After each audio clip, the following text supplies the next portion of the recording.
abriendo bien los ojos, tendiendo nuestras manos, queremos ser signos de amor.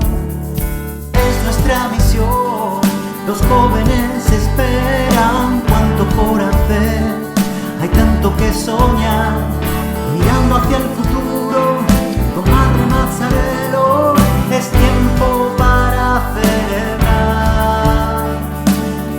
150 aniversario, 150 aniversario, caminando con María, sempre insieme dando vita e consegnando il nostro cuore. 150 aniversario, 150 aniversario,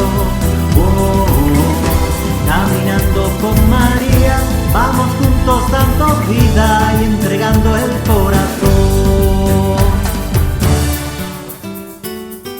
Plein de joie, ferme dans la foi, les Jonathan, tant à faire, en donnant un coupe de monde, c'est notre mission, on veut être signe d'amour. Vamos a misión, los jóvenes espero, cuanto por hacer, há tanto que soñar, con Mama y Mazzarello, olhando para o futuro, é tempo para celebrar. Join us our jubilation,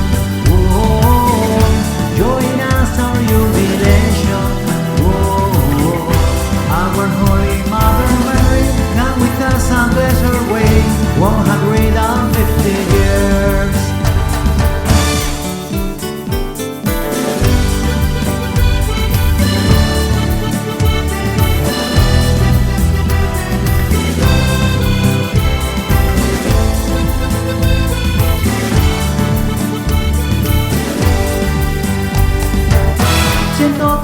Aniversario,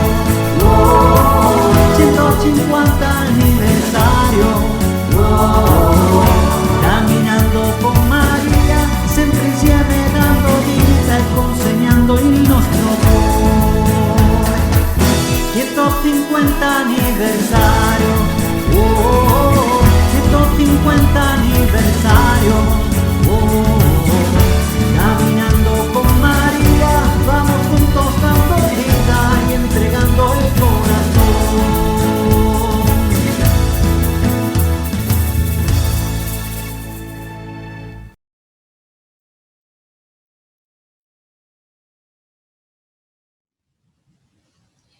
Viva Jesús, querida familia salesiana. Bienvenidos. Llegamos entonces a la última jornada del webinar mariano María Auxiliadora de los tiempos difíciles. En estos días hemos querido compartirles nuestra espiritualidad mariana en el marco del tríduo de preparación por los 150 años del Instituto de las Hijas de María Auxiliadora, que fue fundado, sabemos, por Don Bosco, Madre Mazzarello. Don Bosco quería que fuéramos un monumento vivo de agradecimiento. Y eso es lo que intentamos hacer al profundizar justamente en esta espiritualidad, ¿no? También se une a este evento el bicentenario de nuestra independencia y los tiempos difíciles que vivimos, ¿no? Cómo María nos acompaña. Durante este tiempo hemos viajado por el Perú y el mundo. Nos hemos ido a Indonesia, Yakarta, México, Puno, España, y hoy nos vamos a Uruguay. También tenemos que recordar que también entre nosotros también están hermanas de Venezuela, de México, de Austria, que también nos acompañan en este encuentro tan lindo.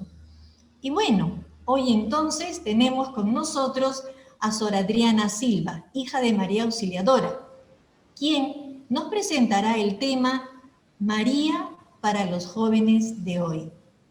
Ver a esta María joven de su tiempo y ver en ella esa esperanza, esa búsqueda, apertura a lo nuevo, audacia, creatividad, todo lo que los jóvenes tienen en su corazón generosidad y compromiso. Antes de darle el pase a Sorelsi, les recuerdo que podemos participar con nuestras preguntas a través del chat. Le damos el pase a Sorelsi y le damos la bienvenida a Sor Adriana también. Gracias, Sorelsi. Buenos días con todos, bienvenidos a este ciclo de webinar mariano que hoy está concluyendo con este aporte tan precioso de Sor Adriana Raquel Silva Castillo.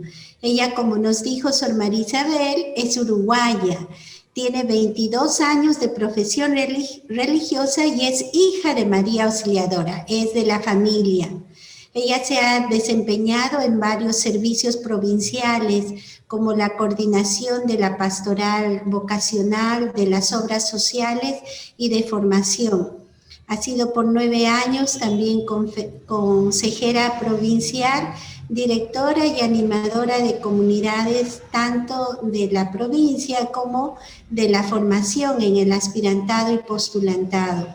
Ha sido párroca por 9 años en una parroquia de la periferia del país que fue confiada al arzobispo de Montevideo en el año 1994.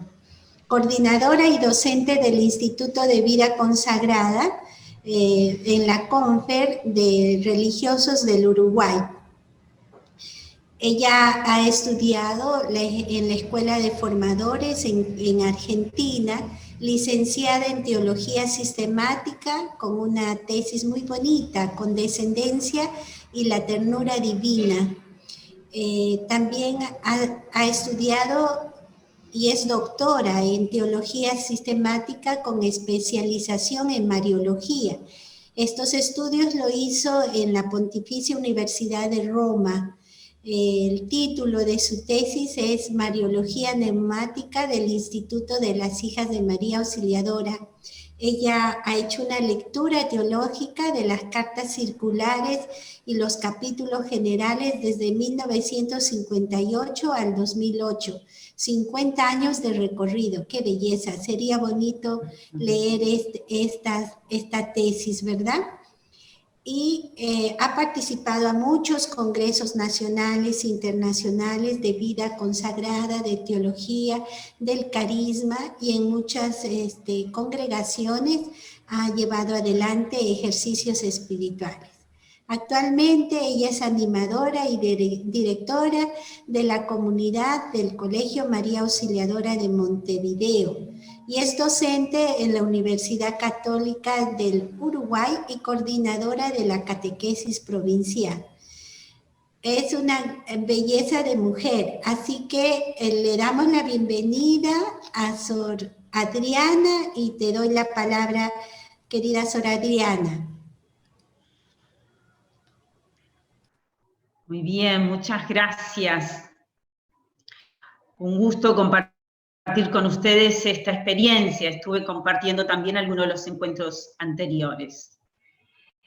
Bien, para comenzar les invito a pedir junto conmigo al Señor para que mis palabras puedan ser verdaderos instrumentos de Dios, para que Él pueda hablar y decir lo que Él quiere decir de María en esta experiencia formativa. Por Jesucristo nuestro Señor. Amén. Bien, entonces, el afiche que hemos recibido, que nos convocaba para este encuentro, el subtítulo decía que hoy íbamos a hablar sobre cómo presentar la figura de María a los jóvenes. Y yo quiero comenzar desde ahí, porque no vamos a hablar de cómo presentar a la figura de María a los jóvenes, porque María no es una figura. María es mucho más que una figura, María es una presencia. Y para poder presentar la presencia de María, necesito experimentar esa presencia. ¿Sí? La fe cristiana se transmite por atracción, no por adquisición de los conocimientos revelados, sino por el encuentro personal con Jesucristo.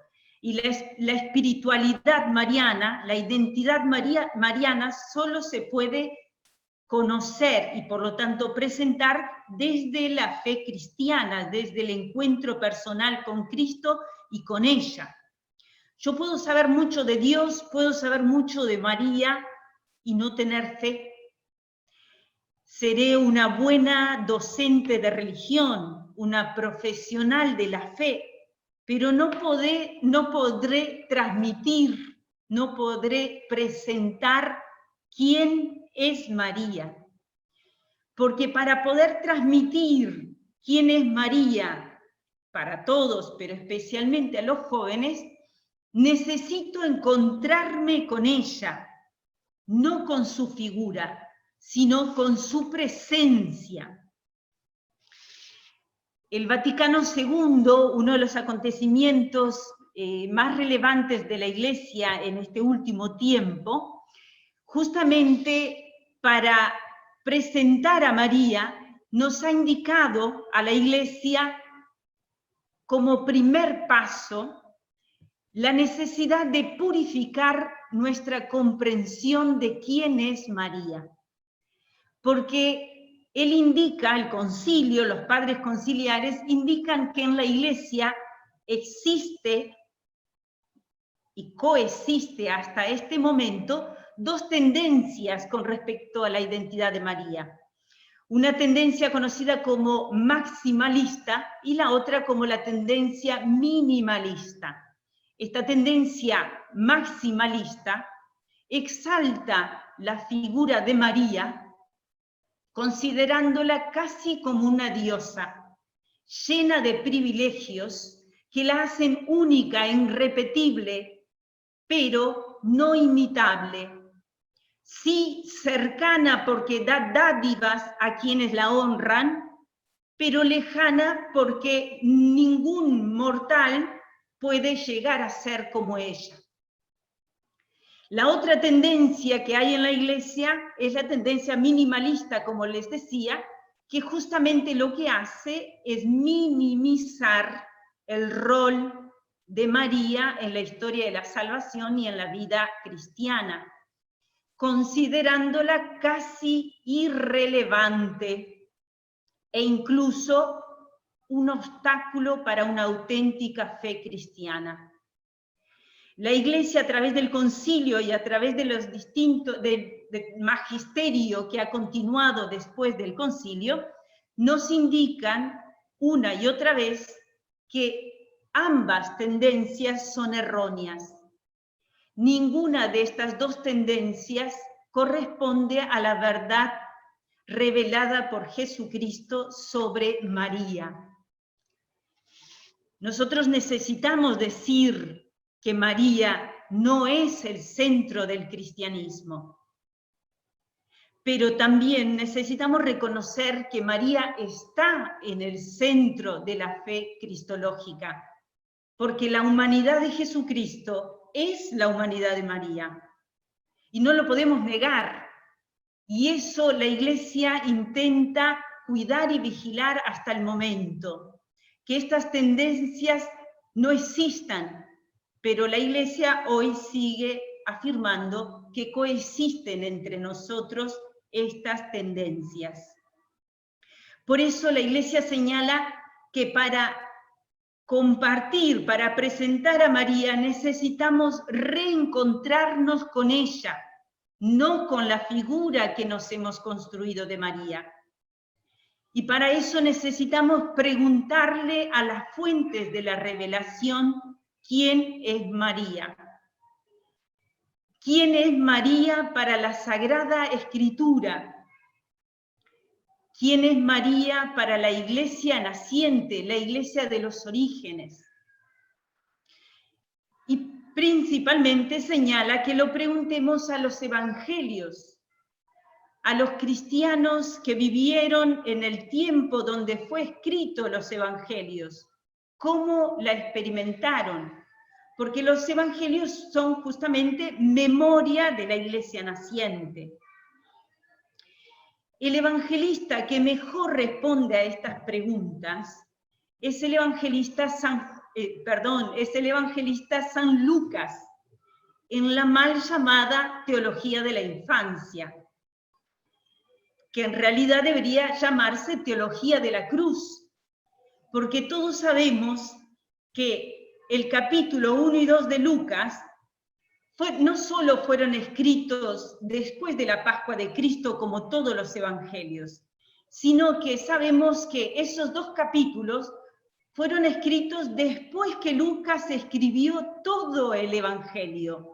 Cuando Lucas escribió todo el evangelio, lo que hoy sería el capítulo 24, donde narra la muerte de Jesús, la resurrección, sus apariciones, después que Lucas escribió todo, la historia redaccional dice que después de eso escribió estos primeros capítulos.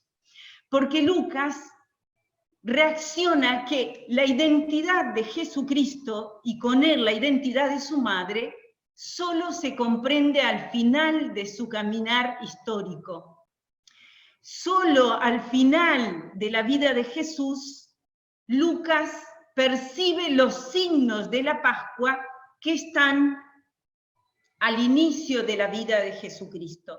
Por eso percibe la necesidad de narrar el origen de Jesucristo. Esto también trae la pregunta, quizás nos podemos preguntar, entonces quiere decir que estos relatos de la infancia de Jesús fueron inventados por Lucas, que no existieron. No significa eso, sino que significa que Lucas es justamente un auténtico hermeneuta, un auténtico intérprete creyente de los acontecimientos históricos de Cristo. Es decir, él es capaz de percibir esos signos pascuales que siempre estuvieron en los relatos que él había escuchado de la infancia de Jesús. Por eso decide escribirlo y explicitarlos.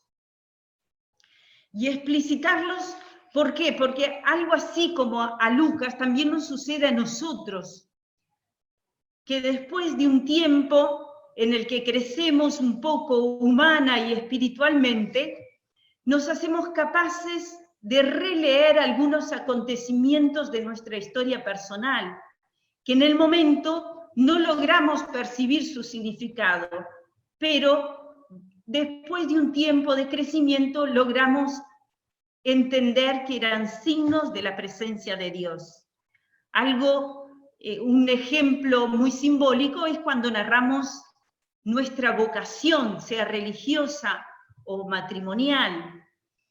Normalmente cuando le cuento a los jóvenes cómo, los hechos de mi vocación, cómo reconocí la vocación que tengo, les digo, lo que hoy les cuento es la lectura que yo hago de los signos que estuvieron presentes, pero que hoy me doy cuenta, hoy soy capaz de releerlos. En el momento fui decidiendo a tientas, pero hoy con claridad veo que en estos signos Dios me fue marcando un camino. Bueno, algo así es lo que Lucas hace al llegar al final del recorrido de la vida de Jesús. Percibe los signos de la Pascua y por eso los capítulos 1 y 2 están llenos de la simbólica pascual. Por eso les invito, si alguno tiene cerca la Biblia, que la abra en el capítulo 1 de Lucas, o que la busque en internet, o que lo mire en alguna aplicación, si tiene en el celular, para que podamos juntos ir viendo cómo presenta Lucas, cómo presenta la comunidad de Lucas, cómo presenta a María, para ir aprendiendo cómo presentar María a los jóvenes. Si miramos el texto de Lucas 1, 26 al 38, pero si lo miramos ahí al inicio, percibimos que Lucas presenta a María de una forma convencional. ¿Sí? Piensen cómo es la presentación de una persona de forma convencional. Ahí la hermana, él sí me presentó, dice el nombre, dice dónde es, a qué grupo pertenece. Pensemos cómo es una presentación convencional y miremos el texto si podemos. Si no, al menos seguimos lo que voy compartiendo. Lucas, un dato convencional que da de María es su nombre. Es ahí que sabemos que se llama María. Luego, en los primeros versículos, ubica a María históricamente, diciendo que estamos en el 6º mes. Y si miramos el texto, el capítulo 1 en su conjunto, nos damos cuenta que esa expresión tan sencilla es un dato histórico, porque es el 6º mes de la concepción de Juan el Bautista. Nosotros sabemos que en la antigüedad, para ubicar históricamente, hacían referencia a los reyes, a los sacerdotes de esa época. Se decía, esto sucedió en tiempo de rey Herodes, esto sucedió en tiempo de tal sacerdote. Bueno, este acontecimiento Lucas lo precisa históricamente diciendo que María está en el 6º mes de la concepción de Juan Bautista, que sucedió en tiempos del sacerdote Zacarías. Otro dato convencional que nos da Lucas es la ubicación geográfica y social de María.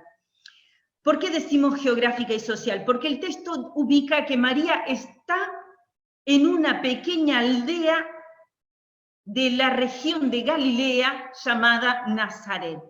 ¿Por qué digo geográfica y social? Porque nosotros sabemos que Galilea es una provincia periférica del Imperio Romano.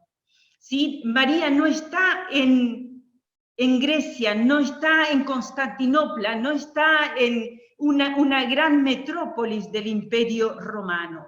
No, está en una pequeña aldea de una región, ¿sí? De una región que de esa nación es una región periférica, incluso una región que goza de mala fama religiosa, porque está en la frontera con una de las rutas comerciales más importantes de la época. Por lo tanto, todos los que estaban en esa región estaban en continuo contacto con personas paganas, infieles, que tenían otras costumbres, otras tradiciones, adoraban a otros dioses. Por lo tanto, no eran bien vistos los que vivían ahí. Y Lucas señala que María estaba ahí, no estaba en Judea, no estaba en Jerusalén, centro del poder político y religioso de esa región. Estaba en Nazaret, en Galilea. Otro dato convencional, tenemos el dato histórico, el dato geográfico y social, que nos ubica también socialmente cómo es esa mujer. Perdón, también si recordamos, es importante hacer memoria que Nazaret, hasta este momento, nunca había aparecido en las Sagradas Escrituras, nunca fue mencionada, esta es la primera vez. Además, en el Evangelio de Lucas, si ustedes recuerdan, Natanael va a preguntar, ¿es posible que salga algo bueno de Nazaret? O sea, todo eso nos ubica dónde es que está María, dónde Lucas la ubicó. Es en esa ciudad.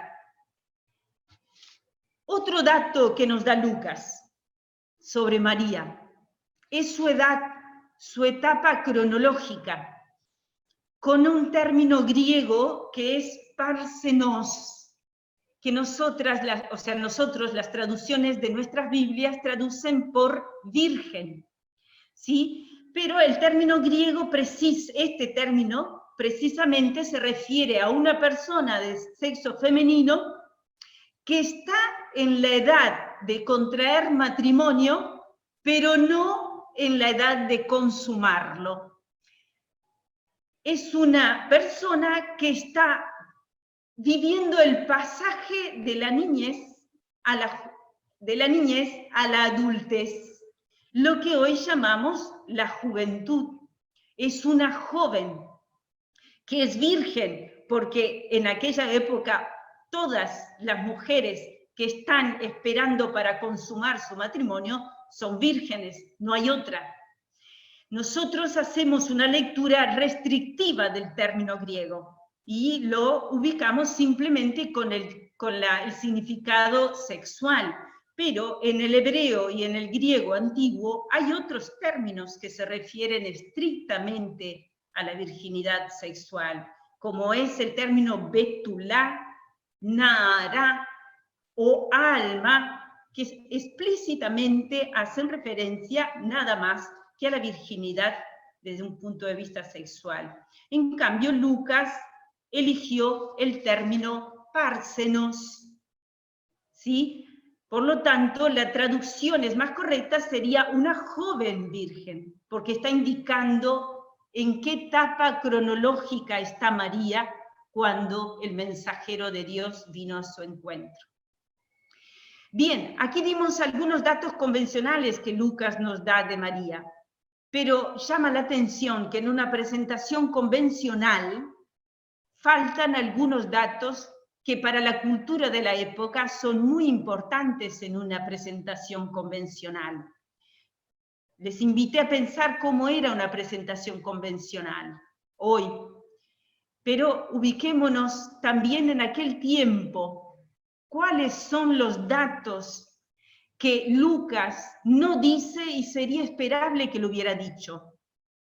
¿Cuáles son esos datos convencionales que no aparecen en esta presentación?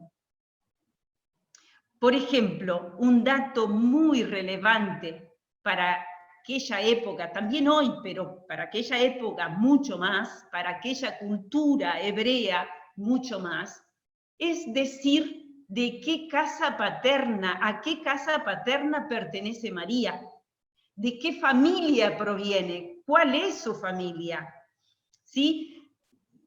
En aquella cultura y en aquel momento histórico, nadie existe por sí solo. El valor de una persona está íntimamente ligado a la familia a la que pertenece. Nadie se presenta simplemente, yo soy Adriana. No, ¿de dónde saliste? ¿A qué familia perteneces? Por ejemplo, el mismo Lucas, en los versículos anteriores, cuando presenta a Isabel, dice que Isabel es de la casa de Aarón, familia sacerdotal. ¿Sí? Isabel pertenece a la casa de Aarón, a una familia sacerdotal. Ya está diciendo la importancia de Isabel. Lucas, cuando presenta a José, dice que José es de la casa de David, familia real. En cambio, de María no dice nada. No dice nada, no dice quién es, solo su nombre, su situación histórica, geográfica, social, su edad, pero no dice a qué familia pertenece. Tampoco dice a qué clan pertenece. Otro modo de ser convencional de presentar en la época hebrea de aquel momento, es decir, a qué clan pertenece. Es de la tribu de Judá, es de la tribu de Benjamín, es de la tribu de Zabulón, no de María. Tampoco señala cuál es su ciudad de origen, porque también eso es un modo de presentar a la persona, de dónde viene. Yo soy uruguaya, es un modo de presentarme. Entonces, al decir mi presentación de uruguaya, vemos que hablo un español un poco raro, que a algunos no les gusta porque parece medio atropellado, pero al ubicar de que soy de Uruguay, ya ubican que mi forma de hablar no tiene que ver con ese origen. De María no se dice la ciudad, se dice que estaba en Nazaret. No dicen que es de Nazaret. Y como les decía antes, Nazaret pertenece a Galilea, una región de paso, de movimiento, por la cercanía con la ruta comercial, una de las rutas comerciales más importantes de aquel momento. Muchas familias emigraban a Galilea para mejorar su condición, porque justamente en esa zona de comercio, de movimiento, muchos podían mejorar su condición a través del movimiento y del encuentro con otros. Por ejemplo, de José se dice que José está en Nazaret, pero más adelante nos damos cuenta en el mismo texto que José no es de Nazaret, no es de Galilea, es de Belén, porque a la hora del censo debe volver a su ciudad de origen. Bueno, aquí llama la atención que Lucas no presenta su ciudad de origen, la ciudad de origen de María.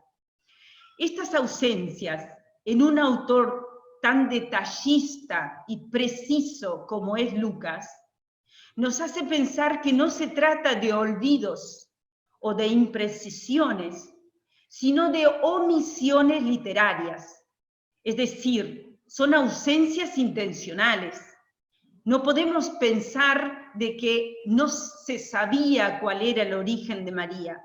No podemos pensar de que no sabían de qué familia pertenecía, porque eso era la cultura general del momento. Las personas se presentaban diciendo, es hijo de, o soy hija de.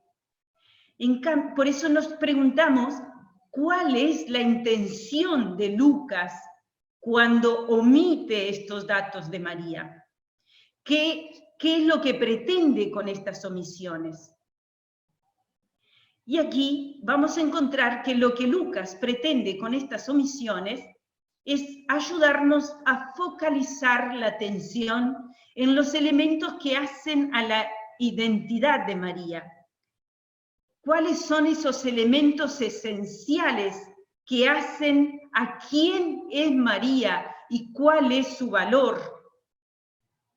Que según el autor, su identidad y su valor no está en su origen biológico, cultural o social, porque si no los hubiera destacado, como destacó de Isabel, que es hija de una familia sacerdotal. No, sí que Lucas nos está diciendo que su identidad, su valor no está en eso. La pregunta es, ¿dónde está? ¿En qué consiste lo esencial, lo determinante de la identidad de María? Y lo vamos a encontrar, eso determinante, justamente en el diálogo que Lucas presenta entre Dios a través del mensajero, de su mensajero, y María. En ese diálogo que está en los versículos 28 al 38, en ese diálogo Lucas presenta lo que hace a la identidad de María. Y lo que él subraya en ese diálogo es que la identidad de María está en lo que Dios dice de María y en lo que María dice a Dios como respuesta a lo que ha escuchado. Vuelvo a invitar, si alguno tiene la Biblia cerca, miren los versículos que le estoy comentando. Miren el versículo 28 en adelante. ¿Qué es lo que Dios dice de María? Dios dice en el versículo 28, llena de gracia, el Señor está contigo. Has encontrado gracia delante de Dios, versículo 30. Versículo 31, concebirás, darás a luz, pondrás el nombre al Hijo de Dios. Aquí interesante, porque el Evangelio de San Mateo dice que es José el que pone el nombre a Jesús. En cambio, Lucas señala que María, es la misión de María, concebir, dar a luz y colocar el nombre al Hijo del Altísimo. Versículo 35, el Espíritu Santo vendrá sobre ti, el poder del Altísimo te cubrirá con su sombra. Ahora cambiemos la mirada. ¿Qué responde María a lo que Dios le ha dicho? ¿Cómo reacciona y cómo responde? Versículo 29. María se conmovió, se conturbó, hay distintas expresiones, se conmovió ante lo que Dios le estaba diciendo y se preguntó internamente el significado de lo que estaba escuchando. Versículo 34. María presenta su incapacidad. Yo no conozco varón. Y le pregunta a Dios a través de su mensajero, ¿cómo hará? ¿Cómo hará esto? Y el versículo 38, magistralmente, su respuesta plena, yo soy, he aquí la servidora del Señor, hágase en mí lo que tú has dicho. Para Lucas, para la comunidad de Lucas, María no es una diosa. María no pertenece al ámbito de la divinidad. María pertenece al ámbito de la historia. Es una joven de carne y hueso, una joven de aquel momento, una joven hebrea, a la que Dios vino a su encuentro, la consagró con su presencia, le dio una misión, la de ser madre del Hijo de Dios. Pero también para esa comunidad, para la comunidad de Lucas, María es la que reconoció la presencia de Dios y se conmovió ante la presencia de Dios. Acogió la misión que Dios le proponía y se comprometió con esa misión hasta las últimas consecuencias. Y aquí interesante, porque uno dice, ¿cómo no va a reconocer? Pero vuelvo a otro dato que Lucas nos da. Lucas nos presenta a María como contrafigura de Zacarías, que está al inicio del capítulo 1. Contrafigura teológica, el término concreto. Presenta a María como contrafigura teológica de Zacarías. ¿Por qué? Porque Zacarías es presentado como el primer adulto al que Dios viene a su encuentro y lo interpela con una misión, con una manifestación. Y María es presentada por Lucas como la primera joven a la que Dios viene al encuentro y la interpela con una misión. Para la comunidad de Lucas, Zacarías, en tanto es un adulto, es un varón y es un sacerdote, tenía todo para comprender la palabra de Dios, para reconocer su presencia, para comprender y acoger su proyecto. En cambio, Zacarías no comprendió, no acogió el proyecto de Dios, se quedó mudo y solo reconoció cuando ya el proyecto de Dios se realizó. Más allá de su no comprensión, el proyecto de Dios se realiza en la vida de Zacarías. Y recién ahí Zacarías acoge. Pero inicialmente Zacarías no comprende y se queda mudo. En cambio, María, la joven de Nazaret, que por su edad y por su condición femenina, no tenía cómo acceder a las cosas de Dios. Nosotros sabemos que la mujer, y vuelvo a resaltar, y por la edad de María menos aún, pero las mujeres no podían acceder al templo, no podían acceder a las sinagogas. Las mujeres podían quedar afuera de la sinagoga intentando escuchar la proclamación de la palabra. Pero toda la formación religiosa la reciben los varones.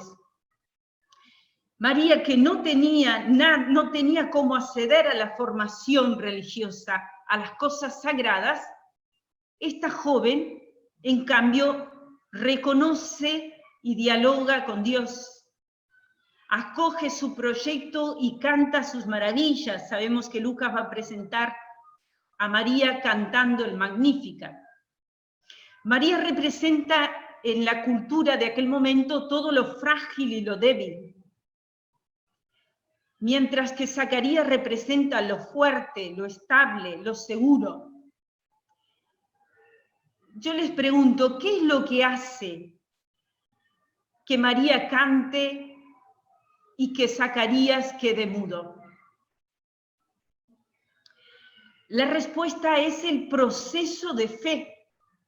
El proceso de fe de esta joven, que no tiene que ver con el proceso de comprensión intelectual, sino la disposición a confiar, a creer que nada es imposible para Dios, que Dios puede obrar lo inédito cuando quiere y como quiere y con quien quiere.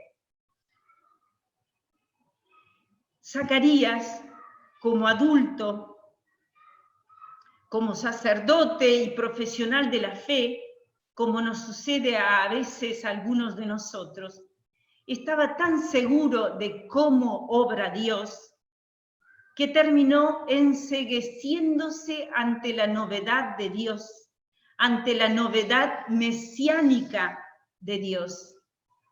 Mientras que esta joven no dudó que Dios puede hacer nuevas todas las cosas.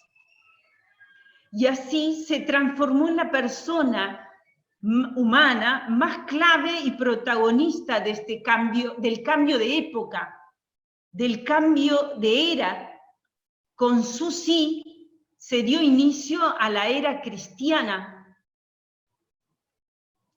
Por eso la Iglesia la reconoce como figura correlativa. Hoy decíamos contrafigura, ahora es figura correlativa a la de Abraham, porque de Abraham se dijo que él creyó contra toda esperanza. En cambio de María se dijo que ella es feliz porque ha creído. Aquí quisiera resaltar otro elemento esencial para la hora de transmitir quién es María a los jóvenes. María, sabemos por los datos de la Sagrada Escritura que María es la dichosa, la feliz, la bienaventurada, la llena de gracia. Es la mujer vestida de sol que tiene la luna bajo sus pies, como nos dice el Apocalipsis.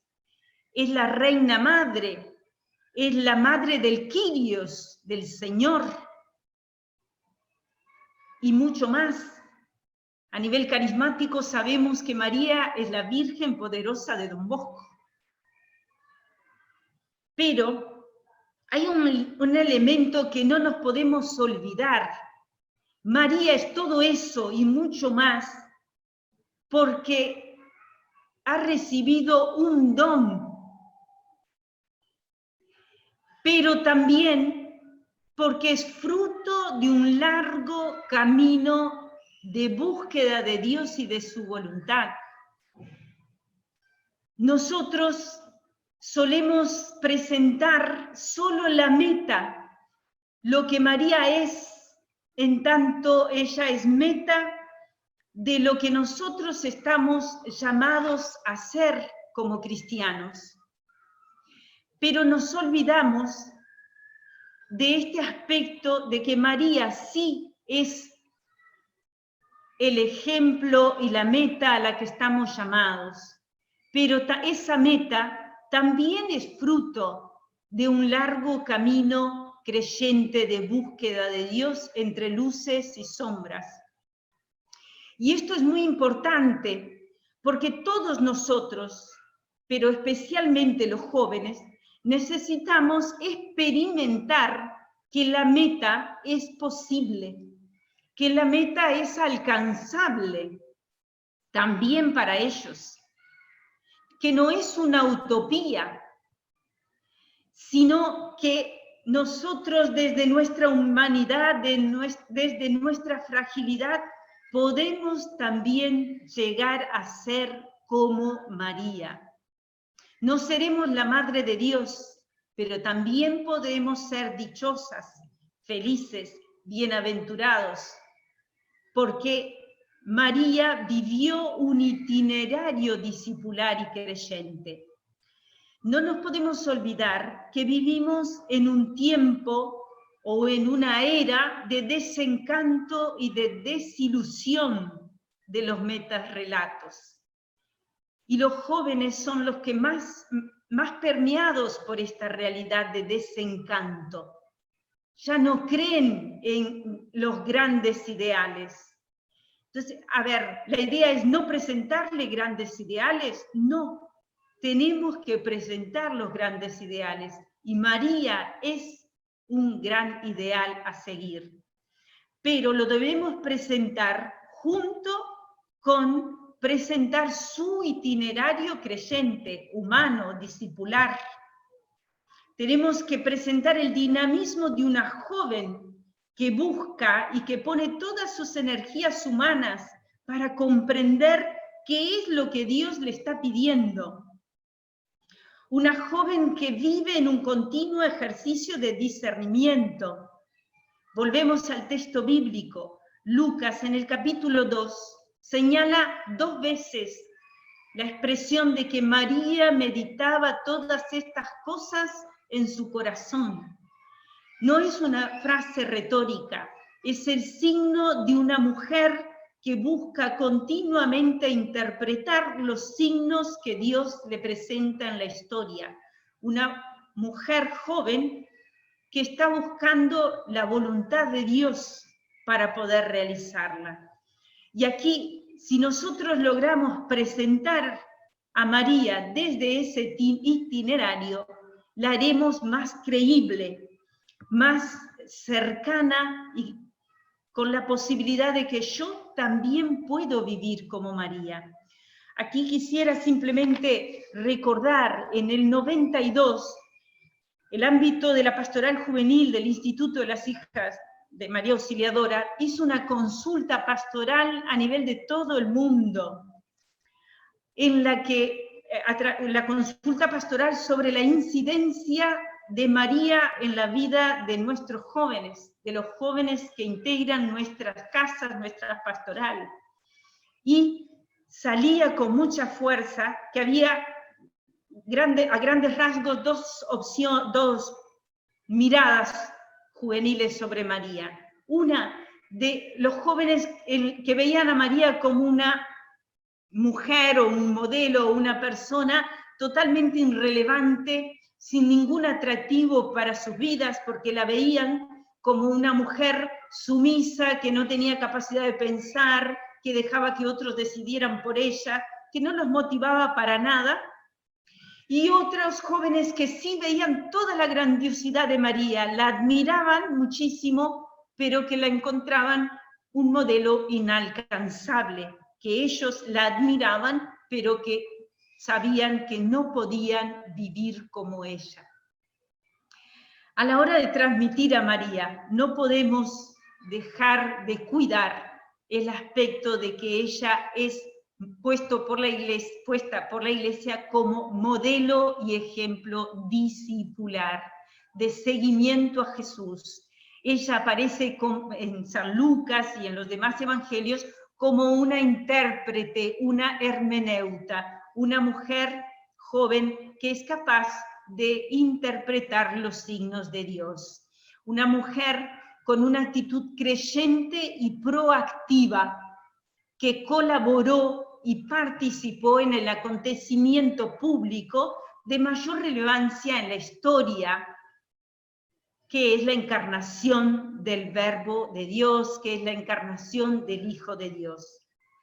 Para eso necesitamos romper con una visión romanticona de los hechos de la vida de María.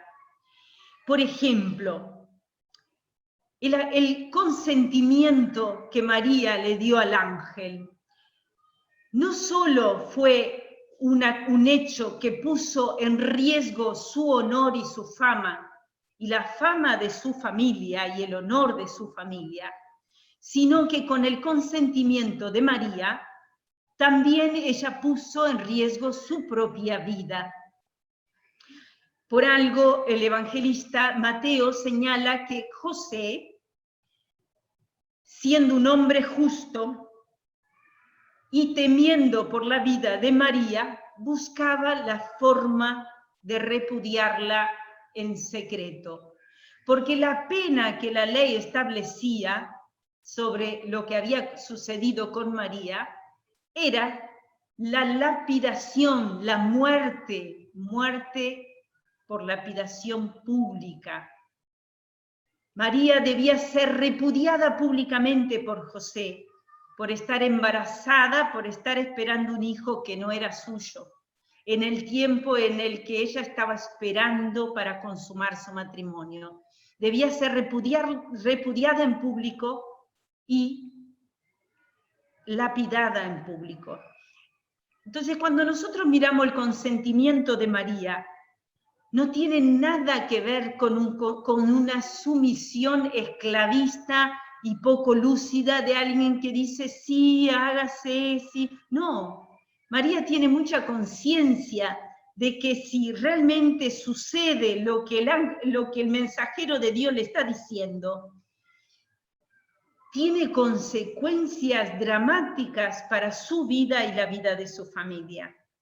El consentimiento de María, más que romanticón, es la respuesta de una joven fuerte y generosa, que es capaz de mirar más allá de su propio ombligo, es capaz de autoposeerse y de autodeterminarse en función de un bien mayor. No es me dejo llevar, no, es signo de alguien que puede controlar, es dueña de sí misma y se dispone a poner toda su vida al servicio de un bien superior. La antropología teológica afirma que solo quien es capaz de autoposeerse puede donarse totalmente, puede autodeterminarse en función del otro, del bien del otro, como lo hizo Jesús en la cruz. También la psicología evolutiva y las ciencias que estudian el desarrollo moral del ser humano destacan que las funciones que tienen que ver con colocar el otro, reconocer el otro, cuidar del otro, realizar sacrificios personales en función del otro, tiene que ver con estadios de un desarrollo humano y espiritual superior. ¿Qué estamos diciendo? El sí de María no tiene nada que ver con una sumisión esclavista, como he dicho, o denigrante de su humanidad. Por el contrario, es expresión de una madurez humana y espiritual de esa joven, que pudo ver más allá de su propia supervivencia y poner su vida en juego por el bien de un proyecto superior, que es el proyecto que Dios le presenta y que tiene que ver con la salvación de su pueblo. También la antropología cristiana dice que el único ser que es capaz plenamente de autoposeerse y de autodonarse es Dios, porque es el que tiene control de su vida. Como yo les decía, como lo hizo Cristo. Los seres humanos no tenemos control total sobre nuestra vida, no decidimos el día que nacemos y el día que morimos. Por lo tanto, la antropología cristiana va a decir que todos los gestos de entrega y de amor que el ser humano realiza es una participación en lo que le es propio de Dios, en lo que le es propio de Dios y está dado en el ser humano por la inhabitación del Espíritu Santo. María lo que hace es como participación en Dios que la habita y que lo hace en plenitud al pie de la cruz. Por eso la Iglesia dice que María consiente y participa en la oblación que Cristo realizó al pie de la cruz. Todos los gestos humanos que realicemos desde esa perspectiva es un modo de participación en lo que Dios tiene y nos ha ofrecido con su gracia, habitando en cada ser humano. En definitiva, María, para ser presentada, debe ser experimentada como presencia, porque ella no es una figura idealizada, no es una imagen que está en la pared, no es una estatua que está en las iglesias, es una presencia viva, es un modelo ejemplar de esa fe activa y discipular a la que todos los cristianos estamos llamados. Es la fe propia de una joven generosa, como les decía, libre, responsable de sus actos, que es capaz de comprometerse en serio y de permanecer fiel al proyecto que se le presentó. Justamente María es un signo elocuente de lo que una joven o un joven creyente de hoy que sueña con una humanidad diferente, con un mundo más humano y más de Dios. Pero no solo sueña, sino que se implica y se compromete para construir mano a mano con Dios ese mundo que desea. A modo de síntesis, no sé cómo estamos de tiempo. A ver, vamos a mirar bastante. Estamos bien, Sor Adriana. ¿Sí? Sí, estás muy bien. Gracias. Haciendo un poco de síntesis de lo que hemos dicho, de lo que he dicho.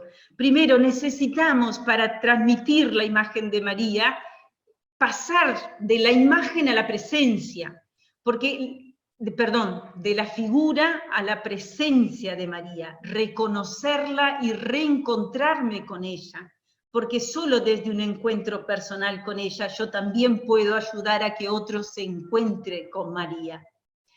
Necesito como adulto purificar la comprensión que tengo de María, ni maximalismo ni minimalismo, ninguna de esas tendencias. Y nosotros tenemos que reconocer que tenemos un poco de esas tendencias. Quizás, y sin quizás, las salesianas y las comunidades que animamos tendemos un poco más al maximalismo, a exaltar la figura de María sin cuidar el aspecto de que por exaltarla la alejamos de la vida real y concreta de los jóvenes. Dificultamos a que ellos puedan verla como un modelo realizable, al que yo también puedo imitarlo, no porque copio, sino que yo con mis posibilidades, con mi naturaleza, con mi identidad, puedo transitar el mismo itinerario creyente de María. Ya está señalado el encuentro personal con Cristo y con María es el camino.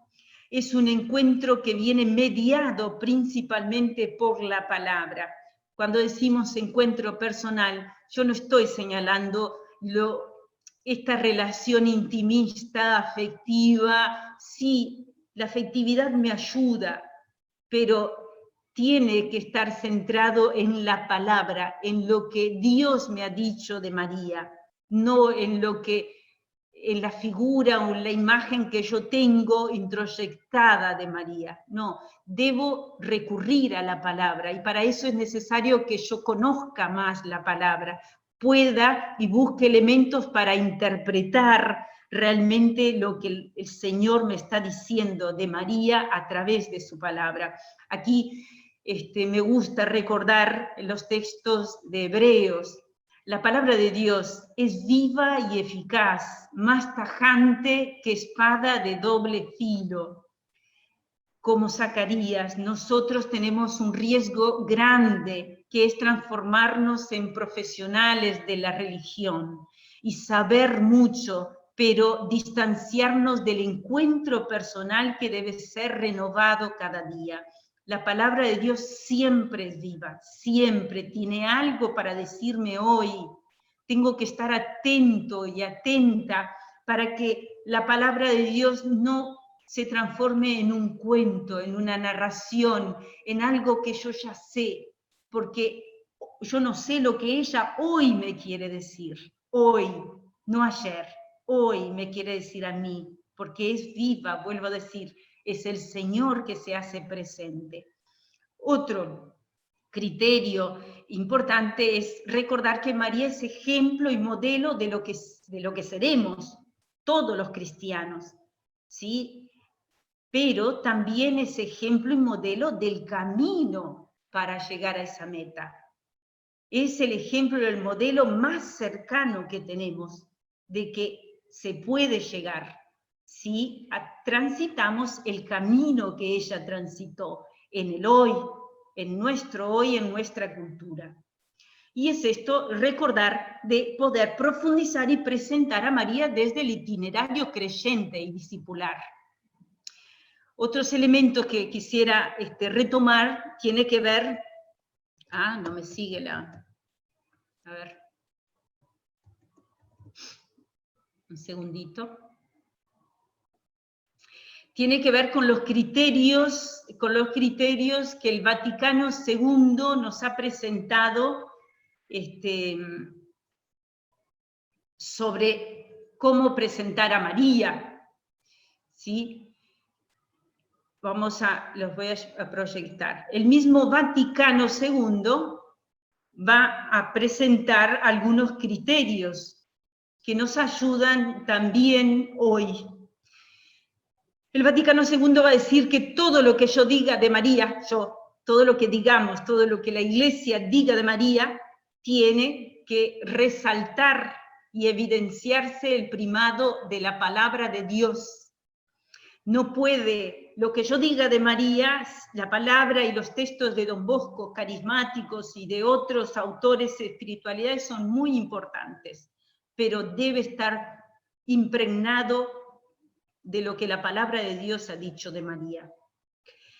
Lo que yo diga de María, esta palabrita nexus mysteriorum, lo que quiere decir es que todo lo que digamos de María debe estar conectado con las demás verdades de la fe cristiana y de la fe católica. ¿Sí? Nada de lo que yo pueda decir de María puede contradecir otra verdad de la fe. Por lo tanto, uno dice, bueno, pero yo no digo nada que contradiga. Sí, pero si yo estoy atenta, si yo exalto tanto la figura de María, que la persona que me escucha no tiene claro si María es Dios o es casi Dios o es un Dios femenino, estoy contradiciendo una verdad de la fe, porque María es criatura, no es Dios. Si yo digo que lo que sucedió con María solo sucedió con María y no va a suceder con ninguno, estoy contradiciendo la verdad de las otras verdades de la fe. Entonces debo estar atento que todo lo que diga de María puedo decir de cualquier cristiano, excepto que es la Madre de Dios. Excepto, esa es lo único exclusivo de María. Nadie podrá ser y será la Madre de Dios. Eso es único. Pero todo lo otro que vivió María lo puedo y lo debo decir de otro cristiano. Otro principio que dice el concilio es el principio de la jerarquía de la verdad revelada. El dogma de la Anunciación, todos los dogmas marianos son importantísimos, pero están subordinados a otros dogmas más importantes de la Iglesia, que tiene que ver con el dogma de la paternidad de Dios, tiene que ver con el dogma de la encarnación del Hijo de Dios. O sea, las verdades reveladas tienen un orden, tienen una jerarquía, y yo a María debo decir y exaltarla sin descuidar esa jerarquía de la verdad revelada. Otro criterio del Vaticano II, otra orientación, es la primacía de Dios.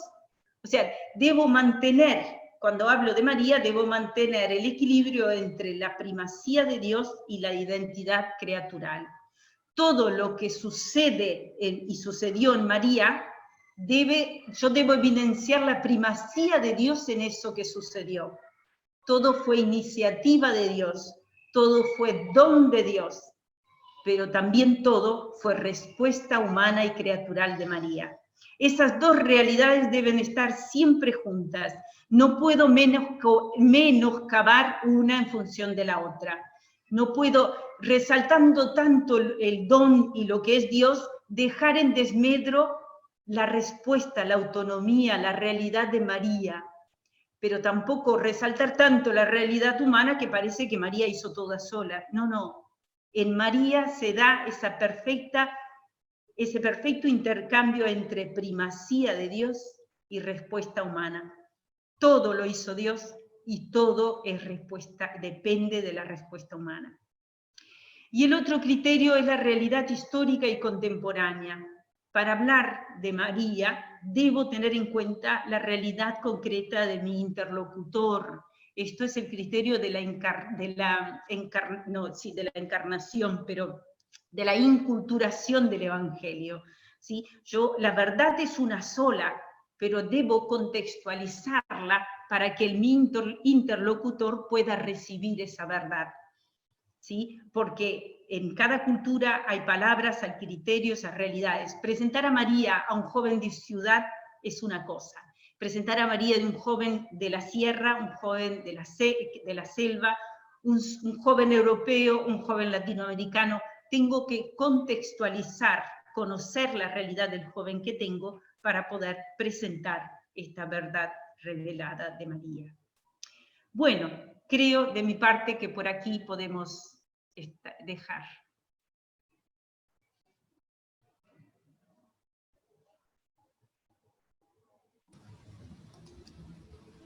Soy Adriana, muchísimas gracias. Realmente nos has calentado los corazones, ¿no? Realmente ha sido una hermosa exposición que nos ha de verdad hecho gustar, que no queríamos que terminara. Yo me quedé así esperando que siga. Bueno.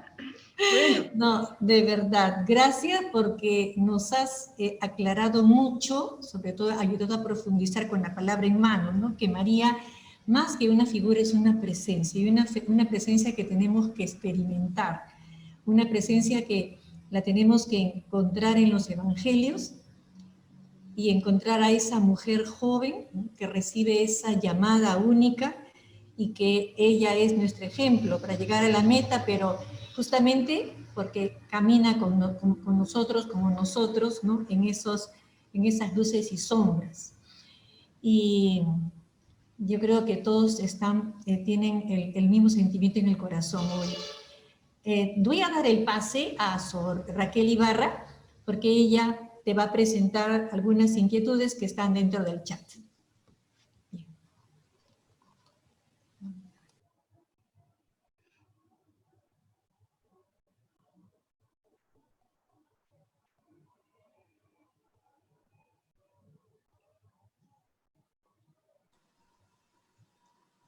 Bien, Sor Adriana, muchas gracias. Disculpa, estaba desactivado el micro, no podía acceder. Gracias de verdad por este broche de oro. Hay algunos comentarios, preguntas, reflexiones, inquietudes acá de los amigos que han seguido todo este tiempo el webinar. Uno de ellos es: ¿qué desafíos de la identidad mariana son fundamentales asumir hoy en el compromiso de ser generadoras de vida en estos tiempos de crisis social, sanitaria, política en nuestros pueblos? Yo creo que uno de los desafíos grandes justamente es este que Lucas nos presenta: ser mujeres, aunque la palabra es rara, pero es la palabra hermeneutas, ser mujeres y varones, perdonen, disculpen, ser personas capaces de interpretar creyentemente los acontecimientos de la historia, de estar atentas para reconocer los signos de Dios. Ustedes saben que en la cultura judía, a la cual nosotros los cristianos somos herederos, la figura más importante es la del sabio, porque es la persona capaz de reconocer los signos que Dios coloca en la historia. Nosotros eso es lo que creemos, que Dios irrumpe y coloca signos en la historia. En este momento necesitamos, como María, ser capaces de interpretar, de estar continuamente meditando, rumiando estas cosas que están pasando ahora. Vieron que hoy yo decía, Lucas señala primero en el 2:19, María meditaba todas estas cosas en su corazón. Después en el 2:51 dice, la madre meditaba todas estas cosas en su corazón. En todas las etapas de la vida, María está interpretando, o sea, intentando discernir qué es lo que Dios le está diciendo. Y uno con el otro desafío, yo creo, que es el desafío de ser madres y padres. Vivimos en una cultura donde hay necesidad de hacer visible que hay personas que son capaces de hacerse cargo de otros. La maternidad y la paternidad es, como yo decía, un grado superior del desarrollo humano, en el sentido que implica la capacidad de pensar no solo en mí, sino pensar en el otro, hacerme cargo del otro, buscar el bien del otro, ¿no? Digo, varios de nosotros tenemos la experiencia de esas madres y de esos padres que viven para el bien del otro y son felices, no son amargados, porque su felicidad está en hacer que el otro crezca. Eso es de la esencia de la maternidad y de la paternidad. Y eso es espiritualidad mariana. Ella muy jovenmente se da cuenta de que esa es la plenitud de su vida, esa es la plenitud de su vocación, vivir en función del otro, no porque no tenga libertad, autonomía, no, porque el servir, el dar la vida, te plenifica, te hace feliz, y eso lo aprendemos de María. Gracias. Acá una intervención que un poco se complementa, ¿no? ¿Qué rasgos concretos de María te parece más importante presentarle a los jóvenes hoy? ¿En qué deberíamos hacer mayor énfasis? Pensando en el contexto que nos has presentado de ella y también en la formación, en la educación ciudadano-política para los jóvenes, desde la opción de los anahuín de nuestro pueblo. Sí. Bueno, el de intérprete de la realidad, eso es un elemento, ¿no?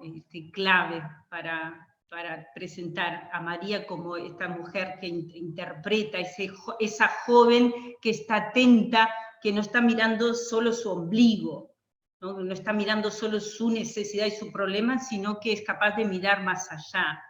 Y que si pudo proclamar el Magnificat es porque pudo interpretar la presencia de Dios justamente en los más pobres, en los limitados, en los que tienen dificultad, ¿sí? Pudo captar la presencia de Dios justo ahí, entre los anahuines, entre los pobres de la tierra y entre los pobres de espíritu. Entonces, esa realidad de poder ayudar a los jóvenes, percibir la presencia de Dios en la periferia, en lo límite, en lo frágil, que justamente ella es un ejemplo de eso, porque la Sagrada Escritura la presenta así, como símbolo de lo frágil, de lo pequeño, de lo humilde, de lo periférico, pero no solo porque ella no solo se reconoce a Dios en sí misma, sino que tiene la agudeza para percibir en los pequeños de la tierra y ponerse al servicio de los pequeños de la tierra, porque descubre a Dios allí presente. Gracias. Podríamos decir que también maximizamos la imagen de María cuando la representamos según las culturas de nuestros pueblos. Es decir, hay una fuerte religiosidad popular en nuestros pueblos, ¿no? Por ejemplo, la Virgen de los Dolores, la Virgen de la Puerta, solamente quedarnos en un aspecto. ¿Podría ser que estemos maximizando allí la imagen de María? Allí tenemos que estar atentos porque eso, normalmente en nuestras devociones populares hay un resaltar a María como la meta, como la reina, ¿no? Como la reina todopoderosa que nos da dádivas, que nos ayuda, que nos acompaña. Pero eso es una verdad, es parte de la verdad, no la tenemos que barrer, porque ahí eso es el riesgo, ¿no? Decimos esto es equivocado, no, tenemos que barrer, porque eso es parte de la realidad mariana, es parte de su verdad, de la verdad revelada. Ella es todo eso, pero no es solo eso. Entonces, tenemos que hacer hincapié en ayudar a ver cómo María llegó a ser la reina, cómo María llegó a ser la Madre Todopoderosa, y qué tipo de poder ejerce María, ¿no? Entonces, en ese caso es hacer el hincapié en ayudar a ver el itinerario, el camino de María para llegar hasta ahí. Eso ayudaría a completar la verdad sobre María. Pero hay que partir de lo que hay, partir no destruir lo que hay, ¿no? Porque a veces corremos el riesgo de destruir la devoción, decir esto no es, pero o sea, tenemos que empezar desde la puerta que la cultura y la sensibilidad juvenil, humana, cultural presenta. Desde esa puertita vamos orientando hacia lo que es María. No solo, vuelvo a decir, no solo un orientar desde aquí, el ir orientando a un encuentro personal con María. Sí, gracias. Sora Adriana, Sí. tenemos algunos ambientes educativos que trabajan con jóvenes, algunos que no son católicos, o jóvenes que recién frecuentan nuestras obras, ¿no? No como a las chicas que las llevamos años en la escuela. Nos pregunta una educadora, ¿cómo podemos motivar a estos jóvenes que recién llegan a casa? ¿Cómo podemos motivarlos para que imiten el sí de María? Y ahí con más razón hay que poner el énfasis en María como un modelo humano, como preámbulo para lo otro. Porque María sí es un modelo humano, pero que ahí vuelvo, si yo presento a María desde el romanticismo de su sí, digo romanticismo en el sentido, a veces nosotros presentamos de una forma romántica, ese sí, así como hasta, que denigra la figura de María, porque parece que María sí, disculpen que diga, pero parece a veces como una tontita María. La presentamos nosotros así, como si fuera una mujer tontita que a todo le dice que sí. Si nosotros presentamos a María desde la realidad humana, desde una joven que percibe la necesidad del otro y que adhiere a este proyecto para hacer el bien al otro, y no porque le mandan, sino porque sí recibe una propuesta, pero ella adhiere libremente. Hay que resaltar la función de la libertad de María. Nosotros a veces usamos lenguaje, decimos, se sometió, sí, esa palabra se sometió a la cultura actual, habla de esclavitud. Nadie quiere ser una sometida. Pero si yo, la misma realidad, utilizo otro lenguaje para decir, María se adhirió, María aceptó, acogió, recibió esa misión, porque vio que en esa misión ella podía hacer el bien y podía ser feliz, ¿sí? Porque es eso, en los evangelios es una síntesis de lo que vivió María, una síntesis de lo que Dios le dijo y de cuál fue su respuesta. Y María no dijo un sí, ni tontamente, ni superficialmente, no, dijo un sí libre, desde la libertad que tenía en ese momento. Y yo creo que presentándola así a un joven que no tiene, no es creyente, puede empezar a admirarla. O sea, nosotros, vuelvo a decir, hoy la virginidad es una cosa muy valorada por nosotros, pero la cultura hebrea y en el tiempo de María no. Ella hizo algo muy valiente. Ella aceptó vivir algo que era muy contradictorio a la cultura del momento, porque estaba convencida que eso era y estaba en función del bien de las personas, de su pueblo y de su Dios. Por eso adhirió. Gracias. Otra consulta. Nos dicen si te parece que hoy se sigue pensando que los jóvenes son frágiles y son débiles. Si se sigue pensando, la pregunta es si se sigue pensando o si yo pienso que son frágiles y débiles. ¿Te parece a ti que los chicos, que los muchachos siguen, o los seguimos concibiendo nosotros como débiles, como frágiles, como todavía no capaces de asumir? Sí, a ver, no podemos negar que hay dos cosas. Hay una realidad cultural, ¿sí?, que nosotros mismos como adultos a veces vamos haciendo que los jóvenes, cuando nosotros los protegemos tanto, para que no vivan de determinadas dificultades, queriendo hacer un bien, terminamos haciendo un mal, porque la dificultad también te fortalece, ¿no? Te hace responsable, te hace capaz de afrontar algo, ¿no? Entonces, yo le evito tanto las dificultades que cuando viene la primera dificultad parece que no tiene la fortaleza para afrontar, y a veces decimos, bueno, con esto tan sencillo se deprime, y se deprime en serio, y cae realmente en una situación. Sí, porque yo como madre, yo como educadora, lo protegí tanto que no lo ayudé a que se fortaleciera. Cuando un niño se cae y se levanta, en esos ejercicios se va fortaleciendo. Bueno, eso es una realidad. Pero otra realidad es que nosotros también miremos a los jóvenes de forma negativa, que nosotros continuamente estemos mirando que ellos no pueden, que ellos no son capaces, y por ahí ofrecemos propuestas así, debiluchas, propuestas no audaces.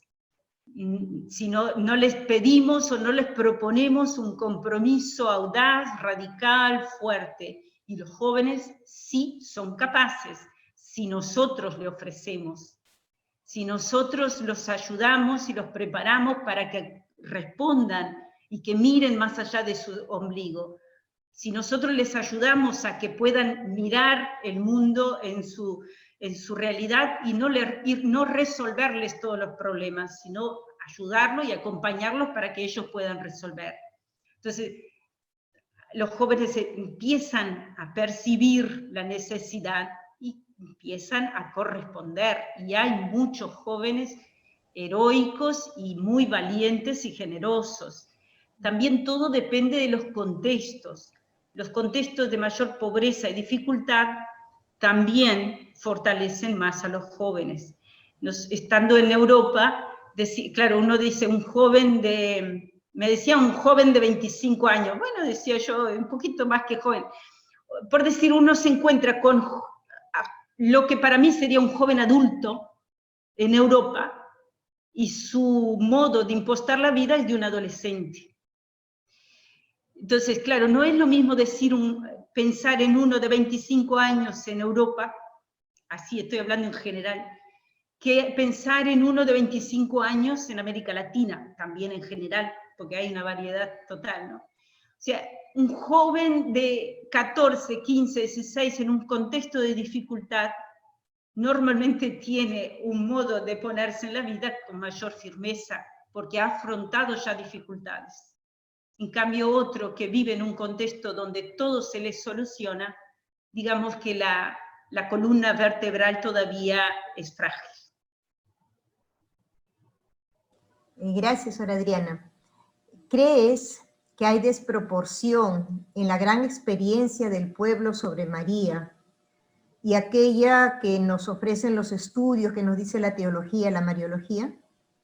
A ver, otra vez, si hay desproporción. Hay desproporción entre la concepción, la experiencia del pueblo sobre María y lo que nos presentan los estudios teológicos o la mariología.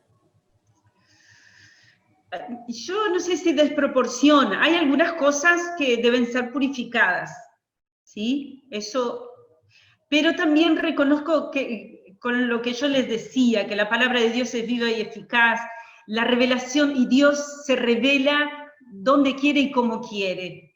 Yo conozco personas que no saben nada de teología, ¿sí? Pero que tienen una experiencia, pero cuando digo experiencia no digo solo sentimientos, tienen un conocimiento que no es intelectual, que es conocimiento revelado por Dios, y que yo me quedo de boca abierta diciendo, bueno, ¿de dónde esta persona? Yo pasé tiempo rezando, leyendo determinados documentos, y esta persona sin ninguna preparación tiene un conocimiento infuso, le decimos los cristianos, tienen un conocimiento por obra de Dios. Bueno, en la fe popular tiene las dos cosas.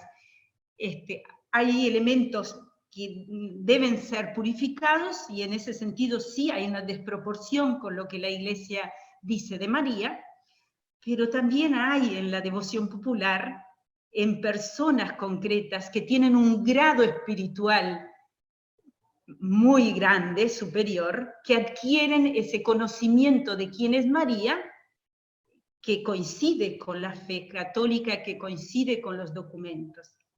Otra cosa es que los documentos hablan con palabras extrañas, pero dicen la misma verdad, ¿sí? No sé si yo me respondí a la pregunta que me hicieron, pero bueno, si quieren igual vuelven a preguntar y yo sigo. Gracias. A ver, acá nos pregunta, la jaculatoria, Dulce Corazón de María, sed mi salvación. Pregunta, ¿María es la que nos salva o es Jesús el que nos salva? El único que nos salva. Sí, Jesús es el único que nos salva. El único que nos salva. Puedo usar esas jaculatorias teniendo en claro que María lo que me hace es unirme a Jesús. Pero ella no es mi salvación, ni la salvación de nadie. El término que la Iglesia por mucho tiempo, y algunos todavía lo siguen usando, corredentora, María no es corredentora. El Redentor es uno solo, es Jesús. Pero María colaboró fuertemente y colabora, porque no es solo algo del pasado. Decimos que María es una presencia viva, por gracia de Dios, por participar y por la comunión que vive con Dios. Ella sigue presente, sigue intercediendo, sigue ayudándonos como mediación, es una mediación privilegiada. María siempre nos va a llevar a Jesús. Y aquí tenemos que estar atentos, o sea, no es la salvación, pero tampoco es que yo puedo estar, sancionando a los otros, no, esto está mal, ¿no? A ver, de lo que hay, no sé si yo me explico bien, pero si la persona siente que María es su tabla de salvación, no le voy a sacar la única tabla que tiene, poco a poco la voy a ir ayudando, que ella te ayuda, porque ella está pegadita a Jesús, porque en realidad el que te ayuda es Jesús, es el que te salva, pero no le saco, no, si María no, está agarradita a la tabla de Jesús, yo poco a poco ayudo a que esa persona pueda percibir que donde está María está Jesús, donde está María está el Espíritu, por eso ella tiene ese poder de actuar, de estar, de intervenir para unirme a Jesús, que es el que me salva. Muchas gracias, Sor Adriana. Muchísimas gracias. Creo que nos has clarificado bastante. Gracias. Muchas gracias a ustedes. Bueno, Sor Adriana, te doy muchísimas gracias por la ponencia tan clara, tan precisa y sobre todo tan entusiasmante en la seriedad en la que debemos tener en cuenta en nuestras propuestas marianas, ¿no? Porque creo que también pasa en todo el mundo. Quienes se encuentran con nuestras exalumnas, con todos los miembros de nuestra familia salesiana, siempre dicen que irradiamos un amor preferencial, ¿no? Por María. Y a veces no encuentran tanto de Jesús. Sin embargo, por eso estos cursos, estas presentaciones con los cuales estamos buscando que toda nuestra comunidad educativa, que todas nuestras comunidades podamos profundizar, ¿no? Una espiritualidad mariana seria, concreta, pero capaz de ser irradiada, como tú dices, a los jóvenes, ¿no? Y hoy más que nunca, nuestros jóvenes necesitan un alimento, una espiritualidad, y ellos lo buscan, seria, concreta y real. Gracias por este aporte que es un sello de oro de estos 5 encuentros que hemos tenido y que esperamos de mucho fruto en adelante, y ojalá podamos contar contigo en algún otro momento formativo. Muchísimas gracias. Y te invitamos, no sé si Sor Cecilia vas a tomar la foto de cierre. Sí, antes del rezo de la decena del rosario y el saludo final, Vamos a hacer la foto de grupo. Compartimos el quinto misterio glorioso y de esta manera estamos completando este rosario que hemos venido meditando en estos encuentros. Este misterio lo van a rezar nuestros educadores y están representados por la comunidad de Chosica. Quinto misterio glorioso. Contemplamos la coronación de María Santísima como Reina y Señora de todo lo creado. Padre nuestro que estás en el cielo, santificado sea tu nombre. Venga a nosotros tu reino. Hágase tu voluntad en la tierra como en el cielo. Danos hoy nuestro pan de cada día. Perdona nuestras ofensas, como también nosotros perdonamos a los que nos ofenden. No nos dejes caer en tentación y líbranos del mal. Amén. Dios te salve María, llena eres de gracia, el Señor es contigo. Bendita eres entre todas las mujeres, y bendito es el fruto de tu vientre Jesús.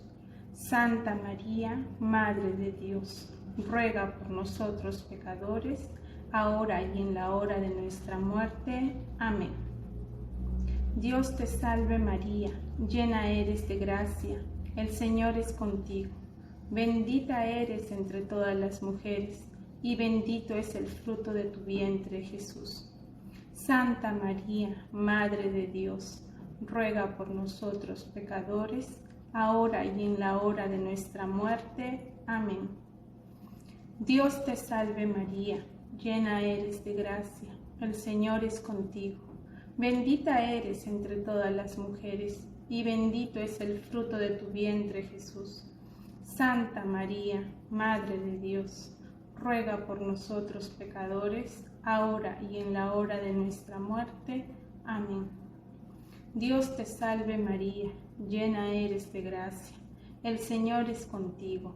Bendita eres entre todas las mujeres, y bendito es el fruto de tu vientre Jesús. Santa María, Madre de Dios, ruega por nosotros pecadores, ahora y en la hora de nuestra muerte. Amén. Dios te salve María, llena eres de gracia, el Señor es contigo. Bendita eres entre todas las mujeres, y bendito es el fruto de tu vientre Jesús. Santa María, Madre de Dios, ruega por nosotros pecadores, ahora y en la hora de nuestra muerte. Amén. Dios te salve María, llena eres de gracia, el Señor es contigo. Bendita eres entre todas las mujeres, y bendito es el fruto de tu vientre Jesús. Santa María, Madre de Dios, ruega por nosotros pecadores, ahora y en la hora de nuestra muerte. Amén. Dios te salve María, llena eres de gracia, el Señor es contigo. Bendita eres entre todas las mujeres, y bendito es el fruto de tu vientre Jesús. Santa María, Madre de Dios, ruega por nosotros pecadores, ahora y en la hora de nuestra muerte. Amén. Dios te salve María, llena eres de gracia, el Señor es contigo. Bendita eres entre todas las mujeres, y bendito es el fruto de tu vientre Jesús. Santa María, Madre de Dios, ruega por nosotros pecadores, ahora y en la hora de nuestra muerte. Amén. Dios te salve María, llena eres de gracia, el Señor es contigo. Bendita eres entre todas las mujeres, y bendito es el fruto de tu vientre Jesús. Santa María, Madre de Dios, ruega por nosotros pecadores, ahora y en la hora de nuestra muerte. Amén. Dios te salve María, llena eres de gracia, el Señor es contigo. Bendita eres entre todas las mujeres, y bendito es el fruto de tu vientre Jesús. Santa María, Madre de Dios, ruega por nosotros pecadores, ahora y en la hora de nuestra muerte. Amén. Gloria al Padre, al Hijo y al Espíritu Santo, como era en un principio, ahora y siempre, por los siglos de los siglos. Amén. Oh María, Virgen, poderosa, grande, ilustre defensora de la Iglesia, singular auxilio de los cristianos, terrible como un ejército ordenado en la batalla. Tú sola has triunfado en todas las herejías del mundo. Oh Madre, en nuestras angustias, en nuestras luchas, en nuestros apuros, líbranos del enemigo y en la hora de nuestra muerte, llévanos al cielo. Amén.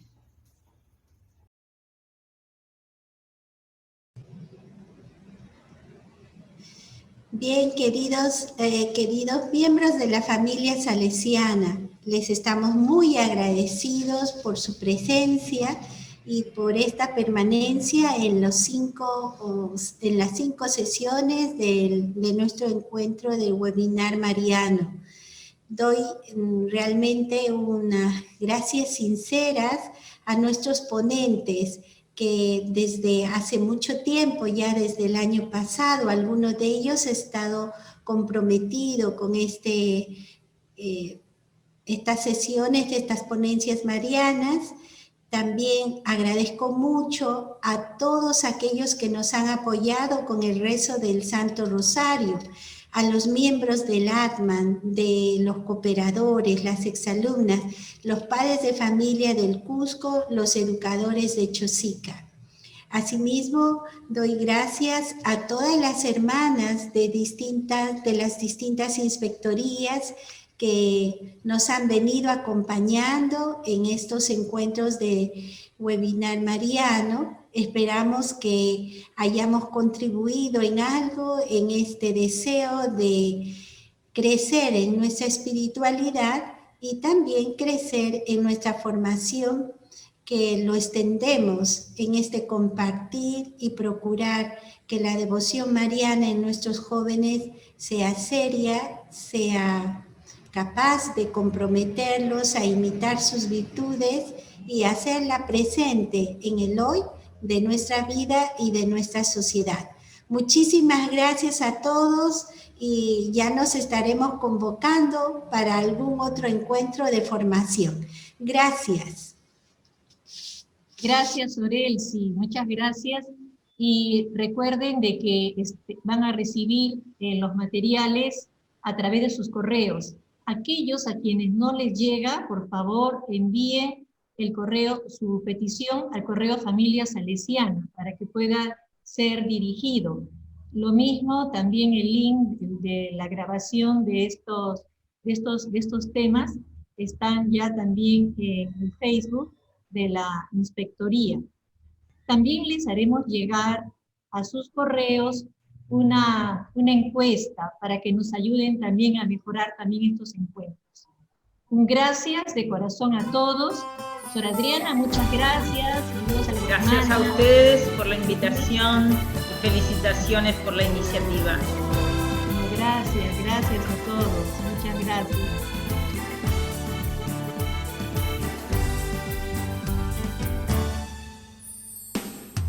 Firmes en la fe, colmados de alegría, dando lo mejor, poniendo el corazón, abriendo bien los ojos, tendiendo nuestras manos, queremos ser signos de amor. Es nuestra misión, los jóvenes